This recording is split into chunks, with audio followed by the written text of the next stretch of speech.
The period between 1800 and 1870 was a time of significant change and upheaval in Africa. This period saw the end of the transatlantic slave trade and the beginning of European colonization of the continent. It was a time of great hardship and suffering for many Africans, but it was also a time of resistance and resilience, as African peoples struggled to assert their independence and sovereignty in the face of European aggression. In the early 1800s, many European countries, particularly Britain and France, began to turn their attention to Africa as a source of raw materials, markets, and strategic advantage. European explorers and missionaries began to penetrate the interior of the continent, mapping the terrain and establishing contacts with local leaders and communities. At the same time, the transatlantic slave trade, which had been a major source of wealth and power for European countries for centuries, began to decline. In 1807, Britain abolished the slave trade, and other European countries soon followed suit. This marked a major turning point in African history, as the trade in human beings had been a major factor in the continent's underdevelopment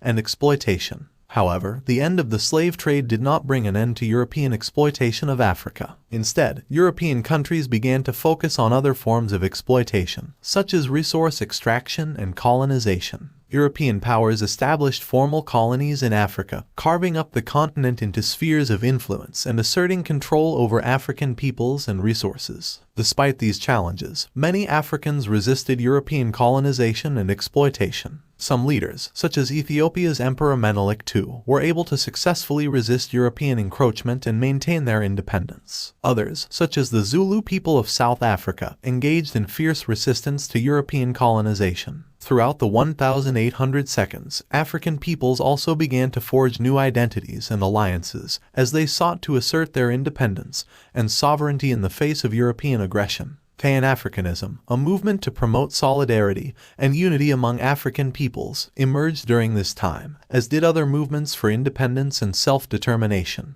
In conclusion, the period between 1800 and 1870 was a time of significant change and upheaval in Africa. It marked the end of the transatlantic slave trade and the beginning of European colonization of the continent. Despite the challenges and hardships of this period, African peoples demonstrated remarkable resilience and resistance as they fought to assert their independence and sovereignty in the face of European aggression. This period set the stage for the struggles for independence and self-determination that would come later in the 20th century.